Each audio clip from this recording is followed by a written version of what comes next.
15వ అధ్యాయం 11-20 దాకా చదువుకుందాం.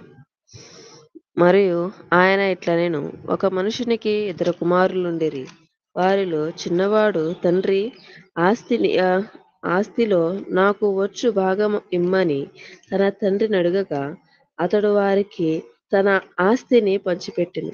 కొన్ని దినములైన తరువాత ఆ చిన్న కుమారుడు సమస్తమును కూర్చుకొని దూరదేశమునకు ప్రయాణమైపోయి, అచట తన ఆస్తిని దుర్వ్యాపారమునకు వలన పాడు చేసెను. అదంతయు ఖర్చు చేసిన తరువాత ఆ దేశమందు గొప్ప కరువు రాగా, వాడు ఇబ్బంది పడసాగి వెళ్ళి ఆ దేశములో ఒకని చెంత చేరెను.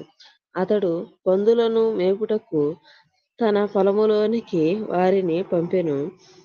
వాడు పందుల తిను పొట్టుతో తన కడుపు నింపుకొన ఆశపడెను గాని ఎవడును వాని కేమీయు ఇవ్వలేదు.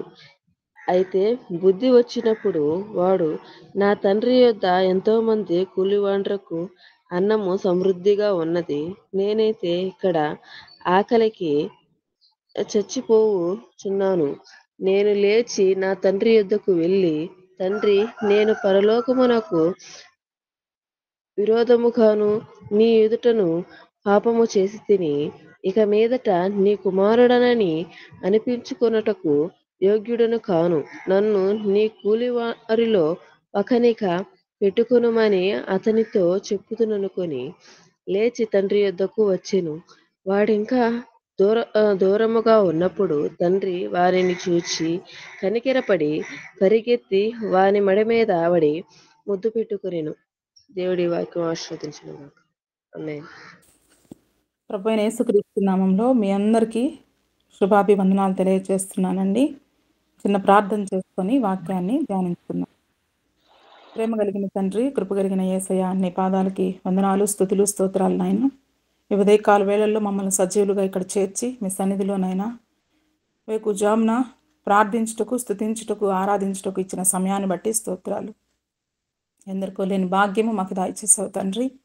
మీ వాక్యాన్ని ప్రవ్వా మేము నేర్చుకొని ఉంటుండగా ప్రవ్వా, ఆ వాక్యంలో ఉన్నటువంటి సత్యాలను తెలుసుకొని మా ప్రవ్వా మేము నాయన మా ఆత్మీయ జీవితంలో ఇంకా బలపడటకు సహాయం చేయమని వినుచున్న మాకు అందరికీ తోడుగా ఉండి వినగలిగిన చెవులు, గ్రహించగలిగిన హృదయాన్ని మా అందరికి ఇచ్చి దీవించమని కొద్ది మనం లేస్తున్నామని అడుగుచున్నాం తండ్రి.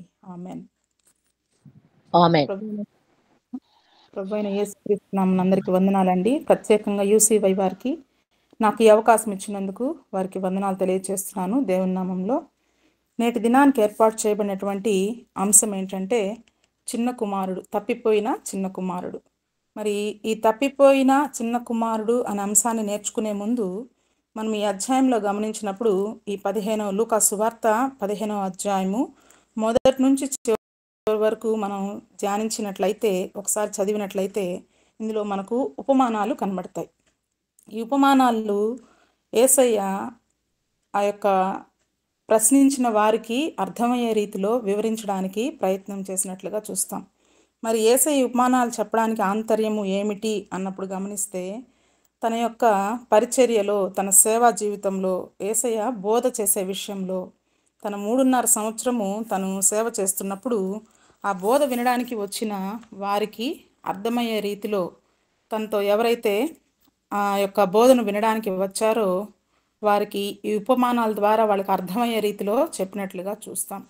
మరి నేటి దినానికి ఈ యొక్క వాక్య భాగం ఏంటంటే తప్పిపోయిన చిన్న కుమారుడు అనే మాట మనం వింటున్నాం. కానీ ఈ ఉపమానాన్ని చెప్పడానికి ప్రారంభంలో అసలు ఇది ఏ విధంగా యేసయ్య వివరించాడు, ఎందుకని ఆ ప్రశ్నలు వాళ్ళకి వచ్చాయి అనేది నేను తెలియచేస్తాను.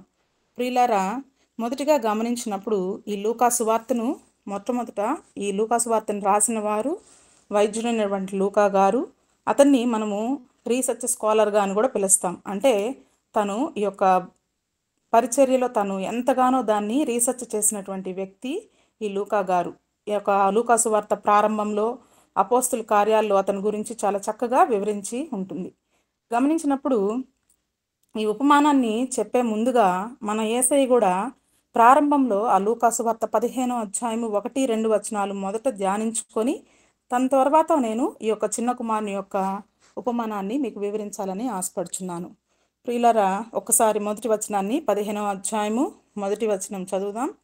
ఒకప్పుడు సమస్తమైన సుంకరులను పాపులను ఆయన బోధ వినుటకు ఆయన దగ్గరకు వచ్చుచుండగా అనుంది మొదటి వచనంలో. అంటే ఇక్కడ బోధ వినడానికి ఎవరు వచ్చారు అని అంటే సామాన్యమైన ప్రజలు, అంటే సుంకరులు పాపులు ఆయన బోధ వినడానికి వచ్చినట్లుగా చూస్తాం. రెండవ వచనం గమనించినట్లయితే పరిసయ్యులను శాస్త్రులను అది చూచి ఇతడు పాపులను చేర్చుకొని వారితో కూడా భోజనం చేయుచున్నాడని చాలా సణుగుకొనిరి అనే మాట ఉంది. గమనించినప్పుడు ప్రియులారా, యేసయ్య ఎవరికి ఇక్కడ ఉపమానం చెప్తూ ఉన్నాడంటే ఆయన బోధ ఎవరైతే వినడానికి వచ్చారో వారికి వివరిస్తూ ఉన్నాడు. బోధ వినడానికి వచ్చిన వాళ్ళల్లో సుంకరులు పాపులు ఉన్నారు. మరి ఎవరు లేరు అని అంటే అక్కడ శాస్త్రులు పరిసయ్యులు లేరు అని అనుకోవాలి మనం. ఎందుకు అనుకుంటున్నాము అని అంటే వాళ్ళు వచ్చేది యేసయ్య మాటలు వినడానికి కాదు, కానీ యేసయ్యను ప్రశ్నించడానికి, యేసయ్యలో ఉండేటువంటి తప్పులను ఎత్తి చూపడానికి, అతనితో తప్పు పట్టడానికి, నేరం మోపడానికి వస్తున్నట్లుగా చూస్తాం. ఎందుకని ఈ పరిసయ్యులు ఈ విధంగా ఉంటారు? వారిలో ఉండేటువంటి ఆ ఆలోచనకు కారణం ఏంటి అని అంటే వాళ్ళల్లో పరిసయ్యులు శాస్త్రులు ఏంటంటే తమ గురించి తామే నీతిమంతులమని జ్ఞానులమని ప్రకటించుకుంటూ ఉంటారు. వారిలో ధర్మశాస్త్రంలో మేమే దిట్ట, మోషే ధర్మశాస్త్రము మాకున్నంత అవగాహన ఇంకెవ్వరికీ లేదు అనేటువంటి తత్వం వారిలో ఉంది. కాబట్టి మేమే గొప్పవారము అనే చెప్పేటువంటి మనస్తత్వం కనుక ఆ యొక్క శాస్త్రులు పరిసయ్యులు ఎప్పుడు కూడా యేసయ్యను ప్రశ్నించడానికి వచ్చి కూర్చున్నట్లుగా చూస్తాం. కానీ వారిలో ఏమని లేదంటే విందాము, ఆలోచిద్దాం, నేర్చుకుందాం, మారుదాం, జీవిస్తాం, బ్రతుకుదాం అనేటువంటి తత్వం వారిలో లేదు. కాబట్టి ఎప్పుడు కూడా యేసయ్య యొక్క మాటల ద్వారా ఆయనలో ఉండేటువంటి తప్పులను నేరాల్ని మోపడానికి ఉన్నట్లుగా, అదే దాని గురించి వాళ్ళు ప్రశ్నించేవారుగా ఉన్నట్లుగా మనం చూస్తాం ప్రియులారా. కానీ ఇక్కడ యేసు ఎవరు అని అంటే మన యేసయ్య యూదుడు కదండి. మరి యేసయ్య అక్కడ కూర్చొని బోధిస్తున్నప్పుడు వారు ఏమని అనుకుంటూ ఉన్నారంటే చూడండి, పాపులను చేర్చుకొని వారితో కూడా భోజనం చేయుచున్నాడని. అంటే ఇక్కడ ఉండేటువంటి వాక్యం వింటున్నటువంటి పాపులు లేదంటే ఆ యొక్క సుంకరులు వారికి బోధిస్తున్నప్పుడు వారితో కలిసి భోంచేస్తున్నాడని చెప్పి వాళ్ళు ఏం చేస్తున్నారంటే చాలా సణుగుకొనిరి అని ఉంది. అది మాత్రం మనం మన యొక్క మైండ్లో పెట్టుకోవాలి. చాలా సణుగుకొనిరి, వారిలో ఉండేటువంటి ఆ నేచర్ని అక్కడ క్లియర్గా రాసి ఉన్నాడు. మన యేసయ్య చెప్పేటువంటి ఉపమానాల్లో ఎప్పుడు కూడా ఒక సందర్భం ఉంటుంది. ఆ సందర్భాన్ని వివరించిన తర్వాతే ఈ యొక్క ఉపమానాల్ని వివరిస్తూ వస్తాడు. అంటే ప్రతిదానికి ఒక సంఘటన, ఒక సందర్భాన్ని బట్టి వారికి అర్థమయ్యే రీతిలో యేసయ్య బోధ అనేది ఉంటుందని జ్ఞాపకం చేసుకోవాలి. కాబట్టి సందర్భాన్ని ఉపమానం చెప్పడం అనేది కాదు, సువార్తల్లోనే మనము ఈ యొక్క సందర్భాల గురించి ఎక్కువగా ధ్యానిస్తూ ఉంటాం, చూస్తూ ఉంటాం. అలాంటి ఉపమానమే ఈ యొక్క చిన్న కుమారుడిది అని గ్రహించాలి. ప్రియులారా, ఈ ఉపమానాన్ని చెప్తున్నప్పుడు యేసయ్య ఏం చెప్తాడంటే ఆ యూదులు, వారు హెబ్రీయులు, వారికి ఏ తెలుసో, సపోజ్ వాళ్ళ యొక్క జీవితాల్లో వాళ్ళు గొర్రెల కాపర్లు వారికి అర్థమయ్యే రీతిలో గొర్రెల గురించి వివరించడం, లేదంటే వారు పండించేటువంటి పంటల గురించి వాళ్ళకి ఎదురుగా వాళ్ళకి ఏదైతే కనబడుతుందో వాటిని గురించి వివరిస్తూ వస్తాడు. మరి ఈ యొక్క అధ్యాయంలో 3 ఉపమానాలు యేసయ్య మనకు చెప్పినట్లుగా చూస్తాం. మొదటి ఉపమానం ఏంటంటే తప్పిపోయిన గొర్రె గురించి. మరి రెండవ ఉపమానం ఏంటంటే ఒక స్త్రీ తన యొక్క నాణాలు 10 నాణాల్లో ఒకటి పోగొట్టుకుంటుంది. అప్పుడు అది దొరికే వరకు వెతుకుతుంది. తప్పిపోయిన నాణాన్ని వెతుకుట అనే దాని గురించి. మరి మూడవది చూసినప్పుడు ఈ యొక్క తప్పిపోయిన కుమారుడు అనేటువంటి అంశము ఉపమానాన్ని దేవుడు వివరించినట్లుగా చూస్తాం. మరి ఉపమానాలు వివరించేటప్పుడు యేసయ్య చేసేటువంటి పని ఏంటంటే వారు ఏదైతే ఈజీగా అండర్స్టాండ్ చేసుకుంటారో ఆ సందర్భాన్ని బట్టి వారికి నీట్గా వివరిస్తూ చెప్పేటువంటి బోధ యేసయ్యది అనేది గమనించాలి. ప్రియులారా, ఈ యేసయ్య ఈ ఉపమానాన్ని ఎందుకు వివరించాడు అనేది చూసినప్పుడు మనం ఈరోజు చదువుకున్న లేఖన భాగాల్లో ఈ లూకాసు వార్త 15వ అధ్యాయము 11 నుంచి చదువుకొని ఉన్నాము. మరి గమనించినప్పుడు మొదటి ఉపమానాన్ని క్లుప్తంగా, రెండవది దాని గురించి వివరించి, మూడో దానికి నేను వివరించాలని ఆశపడుచు ఉన్నాను. మొట్టమొదటి ఉపమానంలో ఏం విషయం మనకు నేర్చుకున్నామంటే అక్కడ ఉండేటువంటి 100 గొర్రెలు, 100 అన్న 100 అన్న ఒకటే. ఆ 100 గొర్రెల్లో ఒకటి తప్పిపోతుంది అనమాట. తప్పిపోయినప్పుడు ఆ తప్పిపోయిన దాని కొరకు ఆ కాపరి వెతుక్కుంటూ వెళ్తాడు. వెళ్ళినప్పుడు అది దొరుకుతుంది. దొరికినప్పుడు సంతోషిస్తాడు ఆ యొక్క కాపరి. అంతే కదండి, కాపరికి ఉండేటువంటి అన్ని గొర్రెలు ఆయనకి ఎంతో ఇష్టం, అన్నీ సమానమే. కానీ ఈ 99ని విడిచిపెట్టి ఒక్కదాని కొరకు వెళ్ళినట్లుగా చూస్తాం. ఆ రీతిగానే యేసయ్య ఈ యొక్క లోకంలో ఈ పాపులుగా జీవిస్తున్న వారు ఒక్క రక్షణ పొందితే చాలు. ఈ 99 నీతిమంతులను ఆయన గురించి పట్టించుకోలేదంటే, పక్కన వాళ్ళు ఉన్నప్పటికీ వాళ్ళని విడిచిపెట్టి యేసయ్య ఏమంటున్నాడంటే, అక్కడ పాపి ఒక్కడు రక్షణ పొందితే ఎట్లాంటి సంతోషము ఉంటుంది అనేది ఈ లేఖనంలో 7వ వచనం చూసినప్పుడు, 15వ అధ్యాయం 7వ వచనంలో ఆ యొక్క 99 మంది నీతిమంతుల విషయమై కలుగు సంతోషము కంటే మారు మనస్సు పొందు ఒక్క పాపి విషయమై పరలోకమందు ఎక్కువ సంతోషం కలుగుతుంది అని దేవుని వాక్యం సెలవిస్తుంది. కాబట్టి అంత సంతోషించేటువంటి తండ్రి మన పరలోకపు తండ్రి. ఒక్క పాపి కనుక తన జీవితాన్ని మార్చుకొని తన పాప జీవితాన్ని విడిచిపెట్టి మార్పు చెందినవాడై దేవుని నమ్ముకుంటే నీతిమంతుడిగా జీవించాలని మారు మనసు పొందినవాడుగా ఉంటే పరలోకంలో ఆ సంతోషం కలుగుద్దని మొదటి ఉపమానం యొక్క భావం. మరి రెండోది గమనించినప్పుడు 8 నుంచి 10వ వచనం వరకు ఆ యొక్క లేఖన భాగంలో చక్కగా వివరించి ఉన్నారు. ఏమని ఉందంటే, ఆ స్త్రీకి 10 వెండి నాణాలు ఉంటాయి. ఆ 10 వెండి నాణాల్లో ఆమె ఒకటి పోగొట్టుకుంటుంది. దాన్ని ఏం చేస్తుందంటే, ఆ పోగొట్టుకున్న నాణ్యాన్ని ఆమె ఏం చేస్తుంది, దీపం వెలిగించి ఇల్లంతా ఊడుస్తూ చక్కగా దొరికేంత వరకు దాన్ని వెతుకుతూ ఉంటుంది. అటువంటి జాగ్రత్త కలిగిన స్త్రీలుగా ఉండాలి. మరి తను ఏం చేస్తుందంటే, తను పోగొట్టుకున్నప్పుడు ఆ వెండి నాణాన్ని గురించి ఎంతో దిగులు పడుతుంది. కానీ మళ్ళీ ఆ యొక్క వెండి నాణం దొరికిన తర్వాత అనేకులకు చెప్తూ ఉంటుంది. తన యొక్క వెండి నాణం దొరికిందని ఇరుగు పొరుగు వారికి, తర్వాత తన చెలికత్తెలకు. అంటే మన యొక్క జీవితాల్లో కూడా ఆ సంతోషకరమైన వార్తలు మనం 10 మందికి పంచుకుంటూ ఉంటాం. ఆ రీతిగా ఆ స్త్రీ కూడా అక్కడ చేసినట్లుగా చూస్తాం. మరి పాపి విషయమై కూడా మారు మనసు పొందిన వాళ్ళు కూడా ఎలా ఉంటారు అని అంటే, మనము దేవుని బిడ్డలుగా ఉండేవాళ్ళమి ఎవరైనా రక్షించబడ్డారనుకోండి, అనేకుల్ని పిలిచి నా బిడ్డ ఈరోజు బ్యాప్టిజం తీసుకున్నాడు, రక్షణ పొందాడు అనేది ఇతరులకు చెప్పి ఆ సంతోషకరమైన వాటిల్లో మనము పాల్పొంది వాళ్ళందరినీ ఆహ్వానిస్తాం. అటు రీతిగా ఈ స్త్రీ కూడా ఇతరులకు తన యొక్క వెండి నాణాన్ని గురించి దొరికినప్పుడు ఇతరులతో తన సంతోషాన్ని పంచుకుంది అనేది ఈ యొక్క లేఖనంలో ఆ యొక్క స్త్రీ గురించి వెండి నాణాలు ఒక్కటి పోయినప్పుడు దొరికినప్పుడు పొందినటువంటి ఆనందం గురించి తెలియచేస్తున్నటువంటి భావం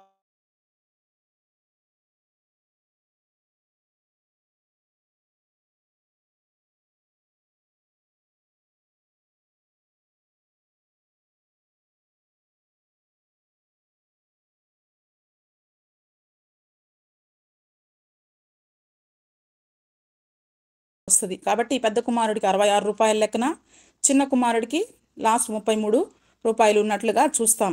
కానీ ఈ యొక్క చిన్న కుమారుడు తన భాగాన్ని తీసుకొని ఎక్కడికి వెళ్ళాలని ఆశపడ్డాడంటే, తన ఆస్తిని తీసుకొని చూడండి 13వ వచనంలో, కొన్ని దినములైన తర్వాత ఆ చిన్న కుమారుడు సమస్తమును కూర్చుకొని, అంటే ఆ తండ్రి ఏదైతే తన భాగాన్ని ఇచ్చాడో తీసుకొని దూరదేశమునకు ప్రయాణమైపోయి అచ్చట తన ఆస్తిని దుర్వ్యాపారము వలన పాడు చేసెను. నిజమే, ఆ యొక్క చిన్న కుమారుడు సమస్తాన్ని కూర్చుకున్నాడంటే ఏదైతే తనకు రావాల్సిన భాగం ఉందో అవన్నీ తీసేసుకున్నాడు. ఎక్కడికి వెళ్ళిపోతున్నాడు అంటే చివరికి తండ్రికి కనబడినంత దూరము. అంటే దగ్గరగా ఉంటే మన పిల్లలు మనం గమనించినట్లయితే ఇప్పుడు సంబంధంగా లోకంలో చూస్తే దగ్గరుంటే వాళ్ళ స్నేహితుల ద్వారా ఫోన్ ద్వారా తెలుసుకోవచ్చు. లేదనంటే ఏదైనా ఇన్ఫర్మేషన్ ఎవరైనా ఇస్తే వెంటనే ఎక్కడున్నాడు ఏం చేస్తున్నాడు అని వెళ్ళి పోయి చూస్తామనేటువంటి ఉద్దేశంతో ఆ దినాల్లో కూడా ఈ యొక్క చిన్న కుమారుడు ఆలోచన ఎలా ఉందంటే చాలా చెడుగా ఉన్నట్లుగా చూస్తాం. కానీ గమనించినప్పుడు ప్రియులారా, తను తీసుకొని దూరానికి వెళ్ళిపోయాడు. అంటే నేనేం తప్పు చేస్తున్నానో నా తండ్రికి తెలియకూడదు, నేను ఎలా జీవిస్తున్నానో ఆయనకి తెలియకూడదు అనేటువంటి ఆలోచన విధానము ఆ చిన్న కుమారులో చూస్తాం. తర్వాత అదే వచనంలో అంటున్నాడు, తన ఆస్తిని దుర్వ్యాపారము వలన పాడు చేశాను అంటున్నాడు. మరి తండ్రి ఇచ్చినటువంటి ఆస్తిని ఏం చేశాడు?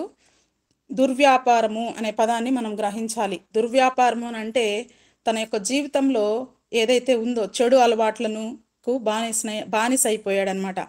చెడు అలవాట్లు బానిసయ్యాడు అని అంటే అక్కడ ఉన్నటువంటి వేశ్యలతో సాంగత్యం చేయడము, అల్లరితో కూడిన ఆటపాటలు, తర్వాత స్నేహితులతో ఆ యొక్క ఆనందించడం, తినడం, త్రాగడం ఇలాంటివన్నీ తన జీవితంలో చేసి తనకుండేటువంటి ఏదైతే తండ్రి ఇచ్చాడో ఆస్తినంతటిని పాడు చేసుకొని మొత్తము ఖర్చు పెట్టినట్లుగా చూస్తాం. చివరికి వాడి దగ్గర ఏమీ మిగలలేదని వ్రాయబడి ఉంది. అదంతా చూడండి 14వ వచనంలో, అదంతయు ఖర్చు చేసిన తరువాత ఆ దేశమందు గొప్ప కరువు రాగా వాడు ఇబ్బంది పడసాగి. ఎంతగా గొప్ప మాట రాయబడి ఉందంటే అక్కడ తన జీవితంలో తను చాలా పెద్ద తప్పు చేశాడు.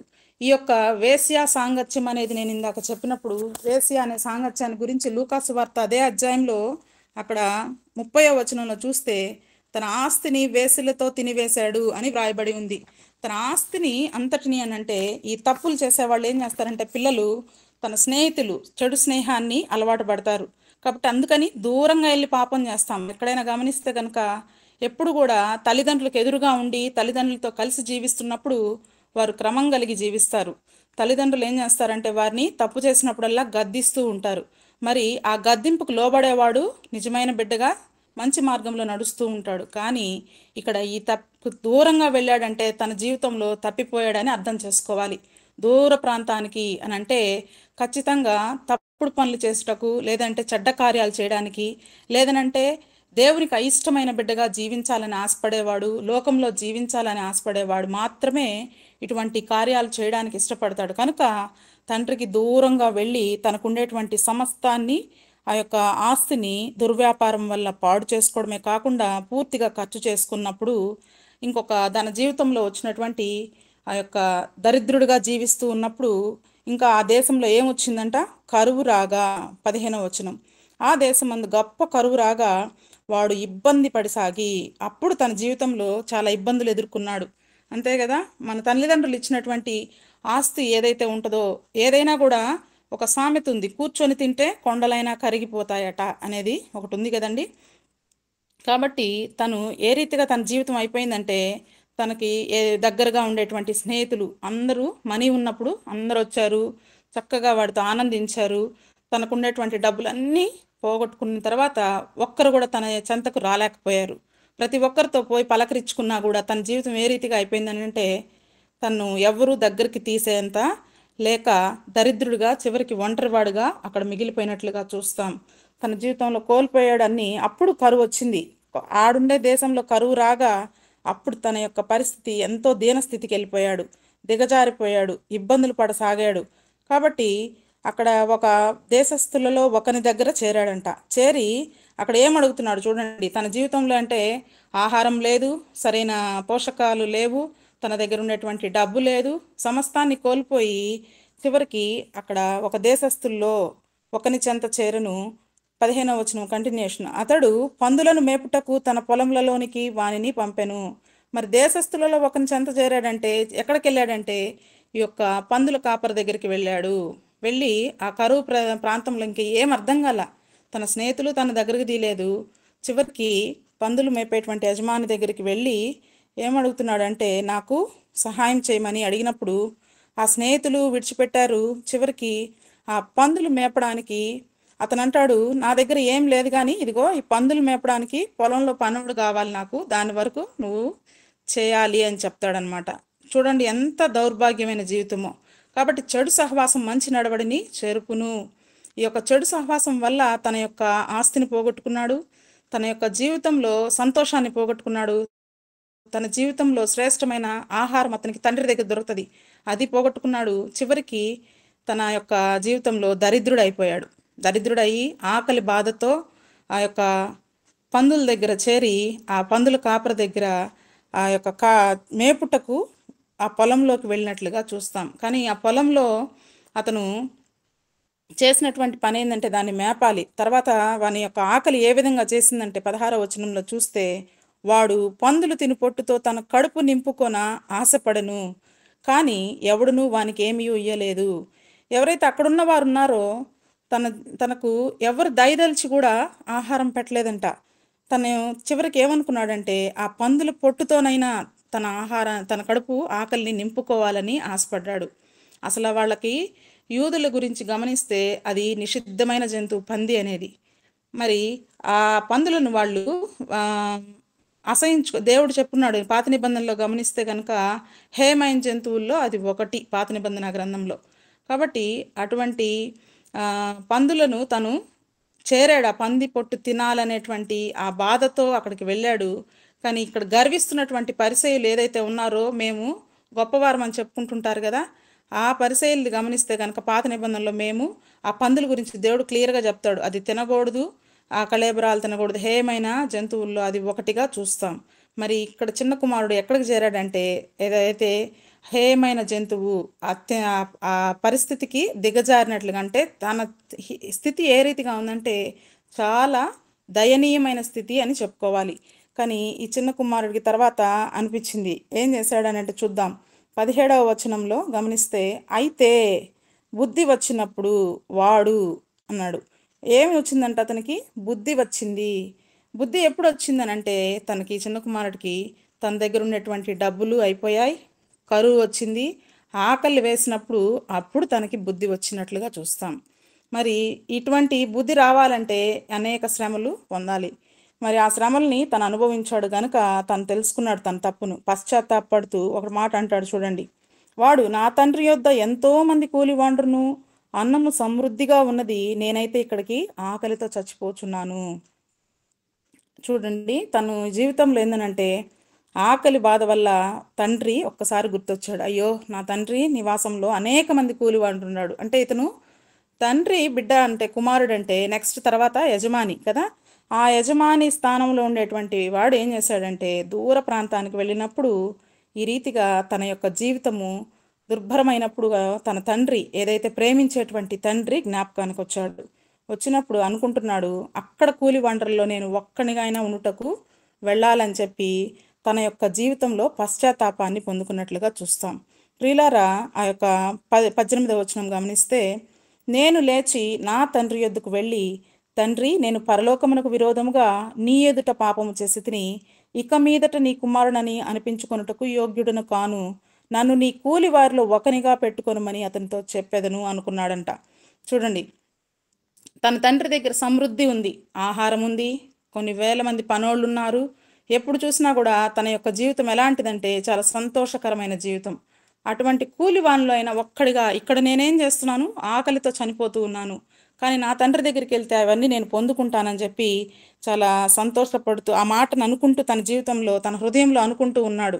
అని వెంటనే ఏం చేస్తున్నాడంటే ఆలస్యం చేయకుండా తనకు వచ్చినటువంటి పశ్చాత్తాపాన్ని బట్టి వెంటనే లేచి ఎక్కడికి వెళ్ళాడు అని అంటే తన యొక్క జీవిత స్థితిని కనుక్కున్నాడు. వెంటనే లేచాడు. నేనెవరిని, నాకింత దీనస్థితికి రావడానికి కారణం ఏంటి, నేను ఆలోచించిన విధానమే, నేను ఆ దినాల్లో నా తండ్రికి దూరంగా వెళ్ళిపోవాలనుకున్నాను అనేటువంటి పశ్చాత్తాపం తను తెలుసుకొని వెంటనే తండ్రి దగ్గరకు లేచి వెళ్ళినట్లుగా చూస్తాం. మరి లేచి వెళ్ళి తండ్రి దగ్గరికి వెళ్తూ ఉన్నాడు. వెళ్ళినప్పుడు అక్కడ తండ్రి ఏం చేస్తున్నాడంటే, నిజంగా ఈ యొక్క తండ్రి ప్రేమ, ఈ లోకంలో తల్లిదండ్రుల ప్రేమ ఎంత గొప్పదో ఈ యొక్క వచనం ద్వారా చూస్తాం. 15వ అధ్యాయం 20వ వచనం చూస్తే, వాడింకా దూరంగా ఉన్నప్పుడు తండ్రి వానిని చూచి కనికరపడి పరిగెత్తుకొని వాని మెడ మీద పడి ముద్దు పెట్టుకొనెను అనే వాక్యం రాయబడి ఉంది. గమనిస్తే ప్రియులారా, ఆ తండ్రి యొక్క ఆశ ఎట్లా ఉందో చూద్దాం. తను తప్పిపోయాడంటే ఇంటి నుంచి విడిచి వెళ్ళిన కుమారుడు వెళ్ళిపోయాడు, కానీ ఒక దినాన తన తప్పు తెలుసుకొని వస్తాడని ఎంతో ఆశగా, ప్రేమగా, ఆతృతతో ఉంటూ ఎదురు చూస్తూ ఉన్నాడనమాట ఆ తండ్రి. కాబట్టి తండ్రికి ఉండేటువంటి ఆశ ఏంటంటే ఏ రోజుకైనా నా బిడ్డ తిరిగి వస్తాడు అనేటువంటి ఆశ కలిగి జీవిస్తూ ఉన్నాడు ఆ తండ్రి. రానే వచ్చాడు. వెంటనే ఆ తండ్రి ఏం చేశాడంటే దూరంగా ఉండేటువంటి కుమారుడిని చూసి పరిగెత్తుకుంటూ పోయాడనమాట. ఎవరు వెళ్ళారంటే ఇక్కడ కుమారుడు కాదు, తండ్రి వెళ్ళాడు పరిగెత్తుకొని. వెళ్ళి వెంటనే తన్ని హత్తుకొని మెడ మీద ముద్దు పెట్టుకున్నట్లుగా చూస్తాం. వెళ్ళేటప్పుడు ఆ కుమారుడు ఏ రీతిగా వెళ్ళాడండి, రాకుమారుడిలాగా బయటికి వెళ్ళాడు. కానీ వచ్చేటప్పుడు ఆ బిడ్డ ఏ రీతిగా వచ్చాడంటే అనేక సంవత్సరాల తర్వాత వచ్చాడు కదా, పిచ్చివాళ్లాగా. ఆ యొక్క కరువు ప్రాంతంలో జీవించిన వ్యక్తి ఎట్లా ఉంటాడు, పిచ్చి గడ్డంతో, సరైన ఆహారం లేక వస్త్రాలన్నీ మురికి చేసుకొని, తర్వాత చింపిరి గుడ్డలతో, ఆ గుర్తుపట్టలేనంత ఇదిగా ఉంటాడు కదా. అటువంటి కుమారుని ఏం చేశాడంటే తండ్రి గుర్తించేశాడు దూరం నుంచే. కాబట్టి అటువంటిది తండ్రి ప్రేమ అనేది మనం గ్రహించాలి. మనము ఒక్కోసారి తప్పులు చేసి తల్లిదండ్రుల్ని కోపగించి విసుక్కొని వెళ్తూ ఉంటాం. నేటి దినాల్లో అయితే పిల్లల్లో చాలా అవిధేయత ఎక్కువగా ఉంది. వాళ్ళు ఏం చేస్తున్నారంటే తల్లిదండ్రులు చూపించే ఆ ప్రేమను పొందుకోలేక నిర్లక్ష్యంగా మాకు తెలుసు, మాకు అవన్నీ మాకు తెలుసు అనే రీతిలో నేటి దినాల్లో మన జనరేషన్లో చూస్తూ ఉన్నాం. మాకు తెలుసు, మేము వెళ్ళిపోతాము అంటే వాళ్ళు దూరంగా వెళ్ళాలని ప్రయత్నిస్తున్నారు, ఇష్టపడుతున్నారు. కుటుంబాల్లో ఉంటే వారు ఆ ప్రేమను, ఆ దయను, వాళ్ళు మంచి అలవాట్లు నేర్చుకుంటారు. కానీ దూరంగా వెళ్ళిపోయినప్పుడు ఈ రీతిగా చిన్న కుమారుడు పరిస్థితి ఏ రీతిగా ఉంటుందో ఆ రీతిగా తయారైపోతారు. కాబట్టి గమనించాలి, యవన బిడ్డలు ఏం చేయాలంటే తమ జీవితాల్లో ఇటువంటి తప్పును చేయకూడదనేది ఈ యొక్క వాక్య భాగం ద్వారా నేర్చుకోవాలి. మరి ఈ చిన్న కుమారుని ఒక తండ్రి దగ్గరికి తీసుకొని ముద్దు పెట్టుకొని వెంటనే ఏం చేస్తున్నాడంటే ఆ కుమారుడు తన తండ్రితో మాట్లాడుతున్నాడు. ఇప్పుడు మాట్లాడుతున్నాడు ఏమని, తండ్రి నేను పరలోకానికి విరోధంగా నీ ఎదుట పాపం చేశాను, ఇక మీదట నీ కుమారుని అనిపించుకొనుటకు నేను యోగ్యుడను కాను అని చెప్పాడు. ఒప్పుకున్నాడు, తన తప్పును ఒప్పుకొని తండ్రి కాళ్ళ మీద పడి పశ్చాత్తాపంతో క్షమాపణ కోరాడు. అటువంటి జీవితం మన బిడ్డలకు కూడా కావాలి. ఒకవేళ తప్పు చేస్తే వెంటనే సారీ చెప్పాలి.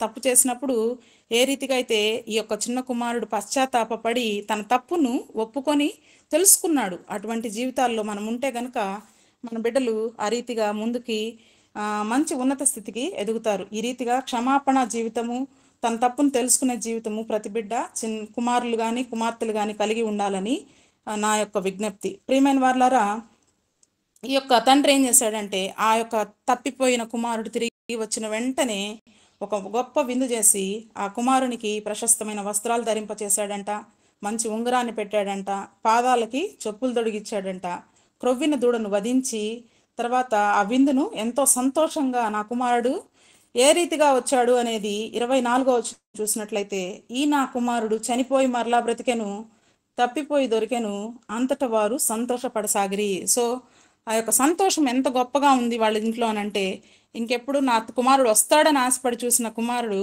రానే వచ్చాడు. తర్వాత ఎక్కడున్నాడో తెలియదు, చనిపోయాడేమో అనుకునే కుమారుడు మళ్ళీ తిరిగి బ్రతికి వచ్చాడు. కాబట్టి పెద్ద విందు, గొప్ప విందుని ఆ తండ్రి చేసినట్లుగా చూస్తాం. తర్వాత ఆ సంతోషాన్ని వీళ్ళందరూ పంచుకున్నారు. అదే మాటను మనం చూసినట్లయితే మన యొక్క ఒక పాపి రక్షణ పొందితే పరలోకంలో ఇందాక చెప్పినట్లుగా 7వ వచనంలో ఉంటుంది.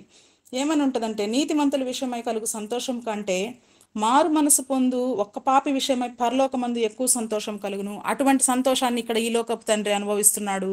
పరలోకంలో ఒక పాపి ఈ లోకంలో కనుక రక్షణ పొందితే పరలోకంలో కూడా కోట్ల దూతలు ఆనందిస్తారంట. కాబట్టి అట్టి జీవితాన్ని మనమందరం కూడా కలిగి ఉండాలి. చిన్న కుమారుని ద్వారా యవన బిడ్డలు ముఖ్యంగా నేర్చుకోవాల్సిన అంశం ఏంటంటే, ఏదైనా తప్పు చేసినప్పుడు తన తప్పుని ఒప్పుకొని తండ్రి ఎద్దు ఒప్పుకుంటే తప్పక క్షమించేటువంటి ప్రేమ కలిగిన తండ్రి మనకున్నారనేది ఈ లోకంలో గమనించాలి.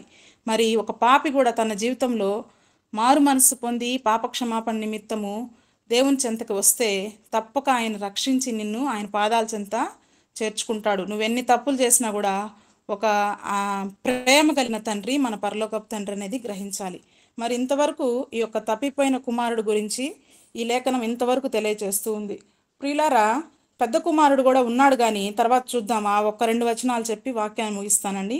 పెద్ద కుమారుడు కూడా ఏం చేశాడంటే తన తండ్రితో ఉన్నాడు, కానీ తను పొలం నుండి వచ్చి ఎక్కడుంటున్నాడంటే ఇంటి బయట ఉంటాడు. ఏంది ఇక్కడ జరుగుతున్నటువంటి ఈ యొక్క ఆడంబరాలు, ఈ యొక్క ఆనందం ఏంటి అని అడిగినప్పుడు, అయ్యా నీ తమ్ముడు తప్పిపోయి వచ్చాడు సురక్షితంగా, కాబట్టి నీ తండ్రి క్రొవ్విన దూడను వధించి విందు చేస్తున్నాడు లోపలికి అన్న తర్వాత ఆ దాసుల్లో ఒకరెళ్ళి తండ్రికి చెప్తారు. చెప్పినప్పుడు తండ్రి ఏం చేస్తాడంటే బయటకు వచ్చి ఈ యొక్క కుమారుడు ఏం చేస్తాడంటే వెలుపలే ఉంటాడు, లోపలికి రాడు. పెద్ద కుమారుడు రానప్పుడు తండ్రి పోయి అడుగుతాడు, ఏమనంటే, నాయనా లోపలికి రా, నీ తమ్ముడు వచ్చాడు అని చెప్పి విందు చేస్తూ ఉన్నామనంటే అప్పుడు కోపగిచ్చుకుంటాడు. తండ్రితో అంటాడు, ఇన్నేళ్ళు నీతో నేను ఉన్నాను కదా, ఏ రోజైనా నాకు విందు చేయలేదే, ఇన్ని రోజులు నీతో నేను సేవ చేశాను కదా, నీ చెంతనే ఉన్నాను కదా, నీ యొక్క మాట విన్నాను కదా, నీకు లోబడే జీవించాను కదా, పొలంలో హెల్ప్ చేశాను కదా, ఇన్ని నేను చేస్తున్నప్పటికీ నాకెప్పుడు ఇటువంటివి చేయలేదే. నీ చిన్న కుమారుడైతే వేసులతో సాంగత్యం చేసి సమస్తాన్ని కోల్పోయాడే, అన్నీ నష్టపరిచాడు, మరి నేను మాత్రం నీకు ఏ నష్టము చేయలేదని చెప్పేసి కోపగిచ్చుకుంటాడు. కానీ ఇక్కడ తప్పిపోయిన కుమారుడు ఎవరంటే పెద్ద కుమారుడని గ్రహించాలి. చిన్న కుమారుడు ఏంటంటే తప్పిపోయాడు, తన తప్పును తెలుసుకొని తిరిగి వచ్చాడు. మరి అసలు తప్పిపోయిన కుమారుడు ఈ స్టోరీలో మనం తెలుసుకోవాల్సింది ఎవరంటే పెద్ద కుమారుడే. తండ్రి దగ్గరే ఉన్నాడు, తండ్రికి అన్ని చేస్తూ ప్రక్కనే ఉన్నట్లుగా ఉన్నాడు. కానీ తన జీవితంలో తనలో ఉండేటువంటి ఆ యొక్క గుణం ఏంటంటే దూరంగా జీవిస్తూ ఉన్నాడు. అంటే తన యొక్క హృదయ భావము ఇప్పుడు బయటపడింది. తన తమ్ముడు తిరిగి వచ్చినప్పుడు ప్రేమించాల్సింది పోయి ద్వేషిస్తున్నాడు. ఇవన్నీ ఎవరి లక్షణాలు కనుక గమనిస్తే ప్రియులారా, తన జీవితంలో ఇక్కడ తప్పిపోయిన కుమారుడు ఎవరనంటే తప్పు తెలుసుకోకుండా ఈ రీతిగా మాట్లాడుతున్నాడు కదా. పెద్ద కుమారులో ఉండేటువంటి బుద్ధి ఆ రీతిగా తెలియచేస్తూ ఉంది. కాబట్టి ఇంత నేను నీకు చెప్పినా కూడా మీరు నాకు ఏ రోజు కూడా నేను ఆస్తిలో నేను భాగం అడగలేదే, నీ చెంతనే ఉన్నాను, నీ ప్రేమను పొందుతూ నిన్ను చూసుకుంటూ జీవించాను, కానీ నన్ను ఏ రోజు కూడా నన్ను ఈ రీతిగా సంతోషంపరచలేదు అని చెప్పి తండ్రితో మాట్లాడుతున్నట్లుగా చూస్తాం. ఇది గమనించినప్పుడు మన జీవితాల్లో కూడా ఒకటి గ్రహించాలి, చిన్న కుమారుడు లాంటి జీవితాన్ని మనం కలిగి ఉండాలి. ఇది ఎవరికి సాదృశ్యం అంటే పరిసయ్యులు శాస్త్రులకి సాదృశ్యంగా ఈ యొక్క పెద్ద కుమారుడు ఉన్నట్లుగా చూస్తాం. చిన్న కుమారుడి జీవితం ఏ రీతిగా ఉందంటే సుంకర్లు పాపులు, తాను తగ్గించుకొని వాడు ఎవరంటే సుంకరి. ప్రార్థనా జీవితం కూడా సుంకరిదే. చిన్న ప్రార్థన అయినా తగ్గించుకొని చేశాడు. మరి పరిసయ్యులు వారు ఏం చేస్తారంటే తాను హెచ్చించుకుంటారు. ఆ రీతిగా ఆ స్థితిలో ఉన్నాడు ఈ పెద్ద కుమారుడు. కనుక తప్పిపోయిన కుమారుడుగా ఆ యొక్క పరిసయ్యులకు శాస్త్రులకు సాదృశ్యంగా పెద్ద కుమారుడు ఉన్నట్లుగా ఈ యొక్క ఉపమానం ద్వారా మనం గ్రహించాలి. కనుక ప్రియులారా, ఈ యొక్క చిన్న కుమారుడు తప్పిపోయిన కుమారుడు అనేటువంటి అంశంలో మనం నేర్చుకోవాల్సింది ఏంటంటే ఎప్పుడైనాను మనం దూర ప్రాంతానికి వెళ్ళడం కానీ దేవునికి అయిష్టులుగా దూరంగా పాపం చేయకూడదు. కానీ దేవునికి ఇష్టమైన బిడ్డలుగా దేవునికి మనం తప్పుల్ని ఒప్పుకొని ఆయన సన్నిధిలో విడిచిపెట్టి యేసయ్య పాదాల చెంతకు వస్తే మనల్ని ఆయన క్షమించి రక్షించగలవాడు అనేటువంటి సత్యాన్ని తెలుసుకోవాలి. అటువంటి పరలోకపు తండ్రి, అటువంటి గొప్ప దేవుడు మన యేసయ్య మనకున్నాడనేది గ్రహించాలని కోరుతూ ఈ సందేశాన్ని ముగిస్తూ ఉన్నాను. Thank you. ప్రార్థన చేసుకుందాం. పరిశుద్ధుడా, ప్రేమగల దేవ, కృపగల తండ్రి, మహోన్నతుడా, నీకు వందనాలయ్యా. ఈ యొక్క తండ్రి ఉదయకాల సమయంలో ఏ విధంగా నీ యొద్ద నుంచి మేము తప్పిపోతున్నాము ఆ సంగతిని తండ్రి మీరు మాతో స్పష్టంగా మాట్లాడే తండ్రి.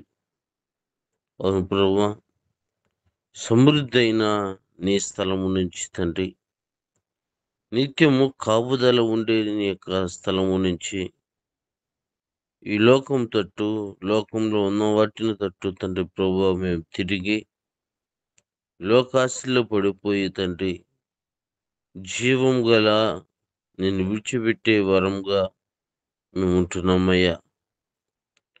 ఈ లోకంలో ఉన్నదంతయు శ్రీరాశ, నేత్రాశ, జీవం డమ్మమని ఎరిగి ఉన్నప్పటికీ కూడా తండ్రి ప్రభువా, ఈ లోకంలో అనేక మంది పడిపోతూ ఉన్నారు. జ్ఞాపకం చేసుకోండి దేవా. నేను విడిచిన అనేక మంది తండ్రి భక్తిహీనులు, అదేవిధంగా రక్షించబడి దూరం అయిపోయిన వారు సమస్తమును తండ్రి ప్రభు బుద్ధి తెచ్చుకొని వారు చేస్తున్నది ఏ విధంగా చేస్తున్నామో వారు మనసున ఎరిగి తండ్రి ప్రభు నీ ఎదురుకు తిరిగి రావటానికి, హృదయపూర్వకంగా దీన్ని వెంబడించటానికి ఈ కృపను మీరు దయచేయండి. మీరు ప్రశస్తగా మీరు జ్ఞాపకం చేసుకోండి అయ్యా. ఇంకొక మంచి జ్ఞానమును, తెలివిని, వివేచనను మీరు దయచేయండి. ఇంకొక అనేకమైన మార్గంలోనూ తండ్రి ప్రభు తెలియచేయటానికి నీ బిడ్డను బలపరచండి. అనేక చోట్ల బలమైన సాక్షిగా మీరు నిలబెట్టండి. నీ స్వాతంత్రాలుగా తండ్రి ప్రభు మీరు బలపరిచి వాడుకున్నామని ప్రభు ప్రార్థన చేయించున్నామయ్యా. ఎక్కువ దగ్గర సమయంలో నీ సన్నిధానంలోకి వచ్చిన ప్రతి బిడ్డను మీరు దీవించి ఆశ్రయించి క్షేమాన్ని మీరు దయచేయండి. ముందున్న తండ్రి ప్రభు ఆ కార్యమంతా నీ చేతికి అప్పగిస్తూ మేము ఎల్లప్పుడూ నీ సన్నిధిని వెతికేవారము గాను తండ్రి ప్రభు, ఎల్లప్పుడూ నీ సన్నిధానంలో ఉండేవారము గాను తండ్రి. ఎల్లప్పుడూ నీ ప్రేమతో నడిపించబడే వారంగా ఉండటకు తండ్రి ప్రభు కృప దయచేయను. యేసుక్రీస్తు నామంలో ప్రార్థించి అడిగి వేడుకుంటున్నాము తండ్రి. ఆమేన్. ఆమేన్. ఆమేన్. ఆమేన్. ఆమేన్.